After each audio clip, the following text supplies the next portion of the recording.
the United States will more than likely never fall to a foreign power. We are protected by major oceans on both sides and have plenty of space to produce our own food. As Peter Zeihan writes in The Accidental Superpower, geography is one of our greatest assets. If this country falls, it will probably disintegrate from within. I am reminded of this insightful quote that is often misattributed to Alexis de Tocqueville. A democracy cannot exist as a permanent form of government. It can only exist until the voters discover that they can vote themselves largesse from the public treasury. From that moment on, the majority always votes for the candidates promising the most benefits from the public treasury, with the result that a democracy always collapses over loose fiscal policy, always followed by a dictatorship. The quote likely comes from a 19th-century Scottish historian named Alexander Fraser Tytler, or Lord Wodehouse.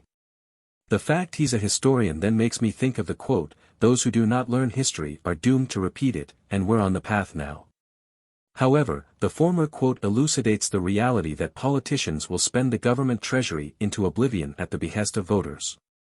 Government banks, like our Federal Reserve, make frivolous spending, COVID checks, and unnecessary wars, see, Ukraine, seem like little financial escapades that carry no negative consequences. The last few years has seen multiple years of 8% inflation. This is not sustainable. Furthermore, let's remember that for decades many economists have said the official rates of inflation are intentionally understated and misleading. At an absolute minimum, according to the official government numbers, we have had 100% inflation since the mid-90s.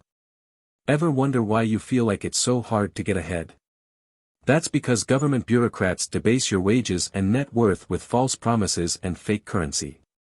As Ron Paul points out, inflation is the destroyer of the middle class. The most sinister of all taxes is the inflation tax, and it is the most regressive. It hits the poor and the middle class.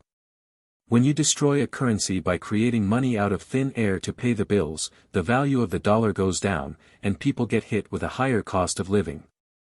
It's the middle class that's being wiped out. It is most evil of all taxes. As we know from history, it's not just the middle class but entire nations that are destroyed due to high rates of inflation. Think of the Weimar Republic, Greece, 20th century China, and more recently, Zimbabwe. Boomers think 8 to 12% is no big deal because they lived through it in the 70s. The problem with this narrative is that Milton Friedman and the Chicago Boys were there to have a major influence on the economics of Ronald Reagan, who helped pull the nation out of stagflation. Then there was a small recession under Bush Sr., causing him to lose an election, and Bill Clinton was simply the beneficiary of economic policies from the 80s and the release of the internet to the general public, causing massive growth. But who will save us now? The Federal Reserve can only manipulate two things, the money supply and the interest rate.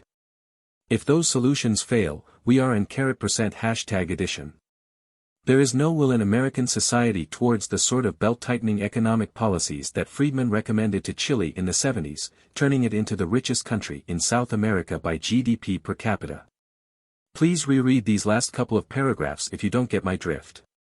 The Chicago Boys might very well be why the United States and Chile never went into hyperinflation. We need more Milton Friedman and less government spending. Massive inflation leads to dictatorships. Inflation destroys nations. The people in charge of government and federal banks are the Keynesians on acid that we now call modern monetary theorists. This group believes there are zero negative consequences to government spending and money printing. Both Thomas Sowell and Milton Friedman have said that the Keynesians are much worse than Keynes, the person.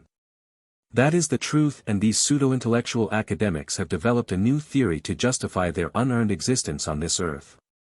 That said, I had a college professor in my MBA program years ago that said things needed to get much worse in this country before they get better.